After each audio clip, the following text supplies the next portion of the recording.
kembali lagi di Cerita Cinta Channel. Jangan lupa like, comment, and subscribe ya. Terima kasih.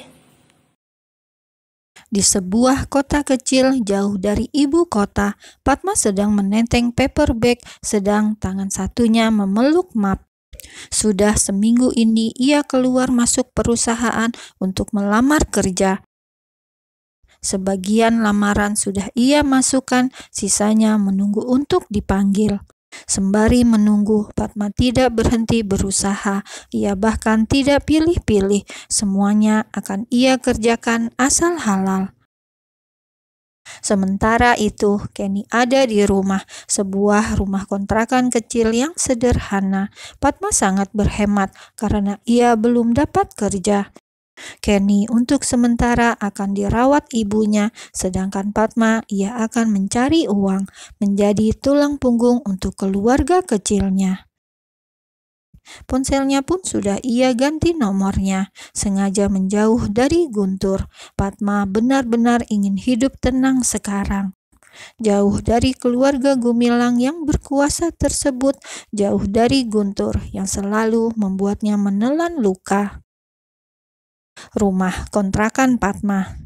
Bagaimana, Pat? Padma tersenyum.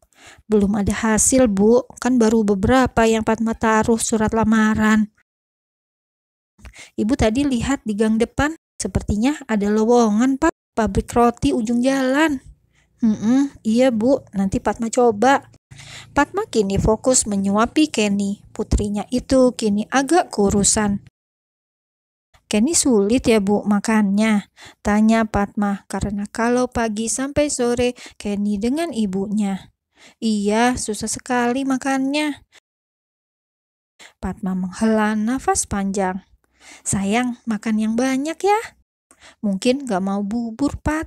Padma mengaduk bubur di tangannya. Iya, Bu, mungkin bosan.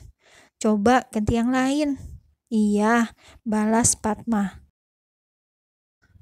Beruntung bagi Padma dan ibunya, kehadiran Kenny seperti obat.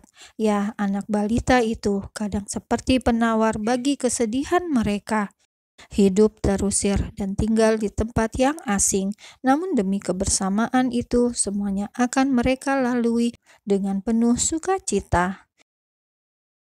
Beberapa bulan kemudian, PT Global Indo Citra. Padma kini sudah mendapat pekerjaan. Sudah sebulan ini dia magang di sebuah PT yang cukup banyak karyawannya. Ia bekerja bagian produksi sebagai pegawai kasar istilahnya karena kerjanya pakai otot. Mau bagaimana lagi asal ia punya bayaran untuk menyambung hidup. Bulan kedua semuanya lancar. Hingga saat masuk bulan ketiga, tiba-tiba terjadi masalah intern di PT tersebut. Beberapa pimpinan mengalami gesekan, membuat krisis manajemen. Sampai akhirnya banyak karyawan yang dirumahkan dan Padma menjadi salah satunya. Dipecat membuat Padma harus mencari pekerjaan kembali. Ia tidak menyerah, memasukkan lamaran lagi ke perusahaan dan pabrik-pabrik yang ada di sekitar sana. Hingga ia kenal seorang wanita yang mengajak Padma mengadu nasib saja ke luar negeri. Gimana, Pat? Gajinya lumayan. Kalau di Indonesia dengan ijazah seperti ini paling jadi OB atau buruh. Coba kita ke luar negeri. Lumayan, Pat. Pulang-pulang bisa beli rumah. Padma menatap temannya itu. Tapi aku gak punya pengalaman, Susi. Lagian daftarnya juga kan mahal. Aku gak ada biaya. Susi, teman baru Padma tersebut, langsung memberikan saran. Nanti bisa dipotong sama agen. Bagaimana? Kalau mau, minggu depan kita daftar bareng. Aku capek hidup susah, dihina tetangga, Pat. Keluh Susi yang bosan hidup melarat. Nanti deh, Sus, aku ngomong sama ibu dulu. Ya sudah, aku tunggu ya sampai minggu depan. Kalau kamu gak mau, ya aku nekat saja berangkat sendiri. Kasihan orang tuaku, sering dihina tetangga. Padma diam saja. Ia ingin merubah nasib, tapi juga enggak tega meninggalkan Kenny. Ia pergi dari Guntur mau bersama Kenny. Kok sekarang malah ditinggal ke luar negeri? Padma benar-benar dilema. Setelah pulang, malamnya Padma mengatakan apa yang disarankan oleh Susi dan ibunya langsung menolak keras. "Jangan, Pat, kasihan Kenny," kata ibunya. "Tapi Bu, Padma bakal ambil kontrak 3 atau 5 tahun saja." Ibunya tetap menggeleng. "Kerja seadanya saja di sini. Kamu gak lihat banyak TKW yang mati? Ibu sudah tua, Pat. Kalau terjadi sesuatu sama kamu, ibu harus bagaimana?" Padma pun tambah galau. Himpitan ekonomi membuatnya harus bergerak. Tapi benar juga kata ibunya, sang ibu sudah tua. Aduh, Padma dilema berat. Sebulan kemudian, Susi datang ke kontrakan. Dia kembali mengajak Padma. "Pat, bulan depan aku akan ke Arab, kontrakku 5 tahun. Ini aku pulang ke rumah sebelum berangkat, nyiapin berkas yang kurang. Kamu bagaimana? Ini sepertinya ada babysitter, cuma 2 tahun, di Mesir. Kamu mau nggak? Aku tuh kasihan kamu. Bagaimana? Kalau iya, aku bilangin sama orang dalam, ini aku ada kenalan." Padma menatap ibunya. Sebulan ini Padma nganggur, benar-benar tidak ada pekerjaan. Sampai malamnya ia membujuk sang ibu. "2 tahun, Bu, hanya 2 tahun. Biar Padma kumpulin modal, Bu. Biar Kenny punya masa depan," ucap Padma penuh harap. Terasa berat rasanya melepas Padma, sebab sang ibu tidak tahu nasib putrinya nanti di negara orang. "Tapi Pat, demi Kenny, Bu."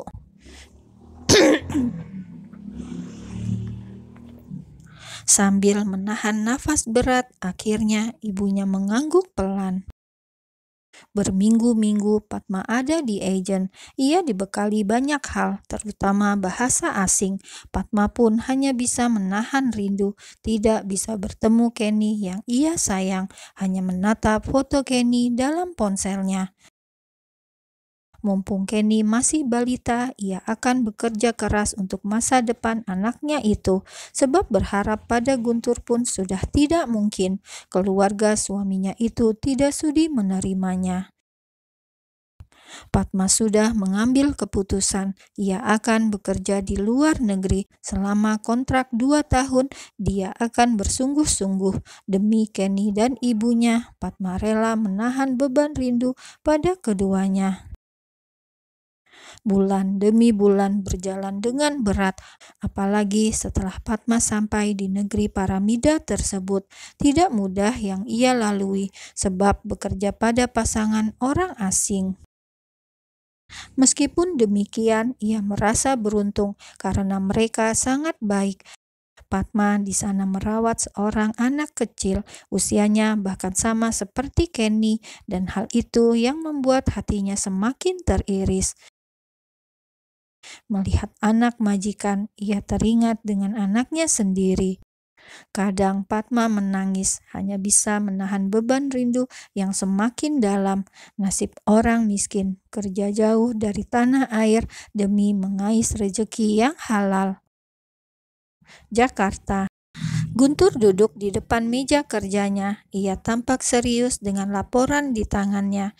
Tidak dapat investasi dari Vivian, ia memutuskan mencari jalan lain.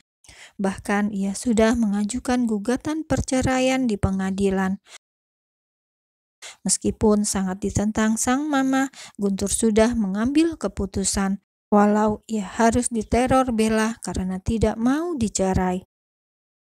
Herlambang yang kini membangun perusahaan kecil dengannya sampai heran kenapa Guntur membuang istri secantik Bella demi Padma yang kini tidak jelas ada di mana.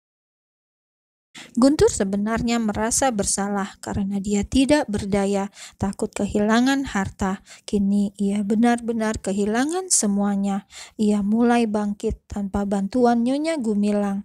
Bersama rekan-rekan kerjanya yang pernah kerja sama dengannya dulu, dengan otak cerdasnya, Guntur mulai memperlihatkan taringnya.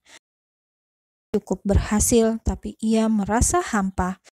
Guntur mulai nyicil apartemen. Ia harap jika kelak menemukan Padma dan putrinya, mereka akan tinggal bersama di sana. Ia sudah sebar foto Padma di mana-mana, melapor polisi, menyewa detektif. Sayang, semuanya tidak ada hasil. Semuanya sia-sia. Pencarian Guntur tidak berhasil karena istrinya memang tidak ada di negara ini, sedangkan keberadaan Kenny dan mertuanya jauh dari kota. Mereka tinggal di daerah yang sangat jauh dari tempatnya tinggal. 3 tahun kemudian, kediaman Gumilang.